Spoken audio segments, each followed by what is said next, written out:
This is a case on movable and immovable property. This is an important case because it explains the real life technicalities that are involved in the sale of properties. So it explains the real life problems and what the approach is being taken by the courts in such situations. So basically जो यहाँ पे facts हैं, there is a sale of a fertilizer plant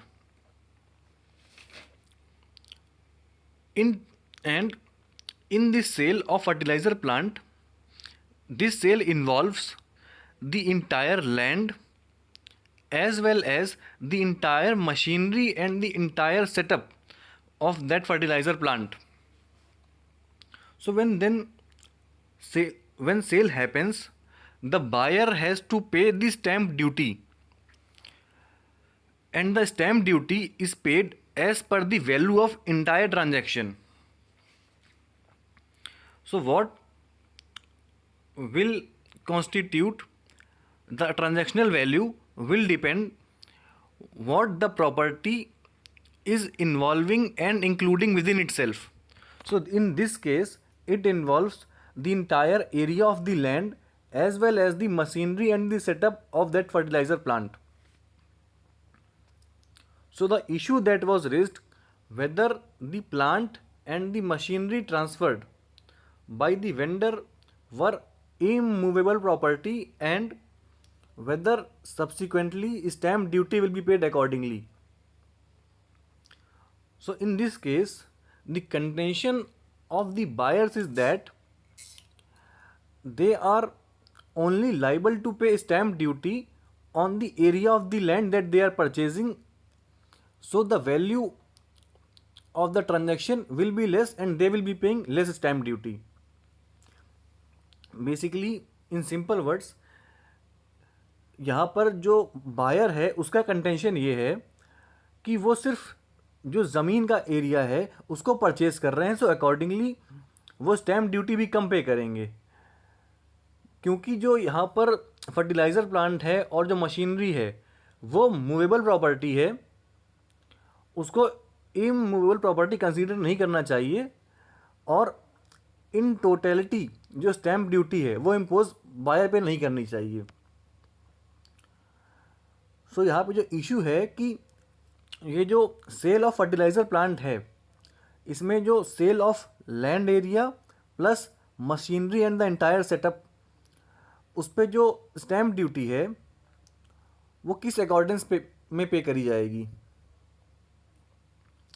so the court is observed here कि this is a perfect example of the case where which are called as is where is basis.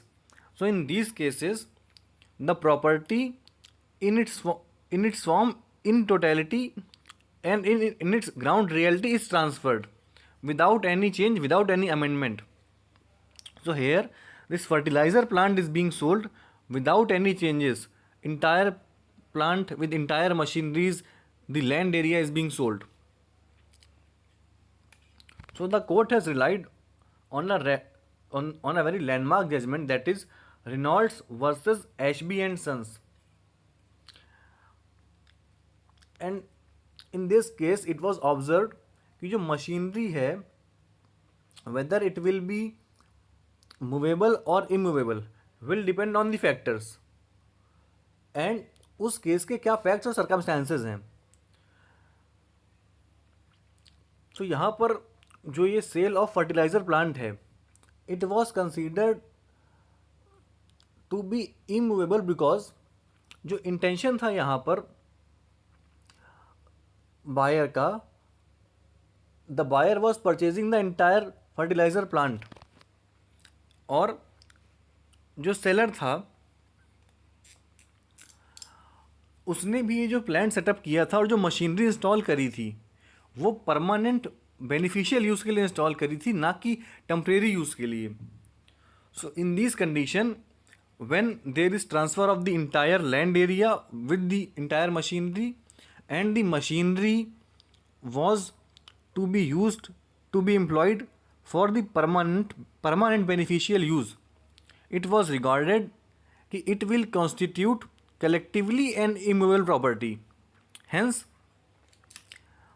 the land area plus the value of this machinery setup will be included in the transaction, and stamp duty will be paid according to the collective or total value of the land area as well as the machinery, because in this case not only the land but as well as the machinery both are transferred on as is where is basis.